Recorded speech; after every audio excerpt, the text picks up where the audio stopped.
যেহেতু শাৰদীয় দুৰ্গা পূজা নিচে কাষত আপোনালোকৰ ব্যস্ততা কেনেকুৱা? এখন খুব ব্যস্ত, আমাৰ হাতত সময় নেই এখন। কি কেইটা মূৰ্তি বনাই? এইবাৰ কেইটা অৰ্ডাৰ আছে? এবাৰ 5টা অৰ্ডাৰ হয়েছে। কি সামগ্ৰী লাগিব? আপনাৰ বাঁহ, খেৰ, পুতলি, গাজাল, মাটি, কাঠ। পূৰ্বৰ তুলনাত এইবোৰ বস্তুৰ ৰ' মেটেৰিয়েলৰ দাম বাঢ়িছে। আগতকৈ এবাৰ বস্তুৰ দাম বাড়িয়েছে। এটা মূৰ্তি বনাওঁতে কিমান মান খৰচা হয়? খৰচা হয় 10,000, 11,000, বিক্ৰি হয় 20,000, 21,000। আৰু জিলাৰ বাহিৰতো যায় আপোনালোকে? বাহিৰত এটা যায়, কোকৰাঝাৰত যাব, আৰু চব বঙাইগাঁও ডিষ্ট্ৰিক্টত। কিমান বছৰৰ কাম এই কাম জড়িত? এইটো আপোনাৰ ধৰক 50-60 বছৰ ধৰি চলি আছে। আগতে আমাৰ আটা কৰিছি, দুটা কৰিছে, এখন আমি কৰি আছো। এই গাঁওখনৰ নাম কি? এখন গাঁও শিৱপুৰ প্ৰভাৱ কৰিছে। চৰকাৰীভাৱে কিবা আৰ্থিক সহায় সহযোগিতা? নাই, চৰকাৰৰ কোনো সাহায্য পোৱা নাই।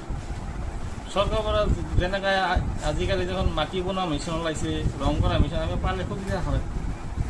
আৰু তথাপিতো আপোনালোকে এই কৰ্ম অব্যাহত ৰাখিছে? এই কৰ্ম আমি কৰি আছো। আপোনালোক 12 মাহে কৰি থাকে নেকি? 12 মাহে আমাৰ কাম, 12 মাহে চলিব। নেক্সট আৰু আৰু কালী পূজা আহিব, লক্ষী পূজা আহিব। চৰকাৰক কিবা আহ্বান জনাব? চৰকাৰে এতিয়া ক'ব খোজে যে আমাক মানে কালাৰ কৰা মেচিন, মাটি বনোৱা মেচিন দিলে আমাৰ ভাল হয়।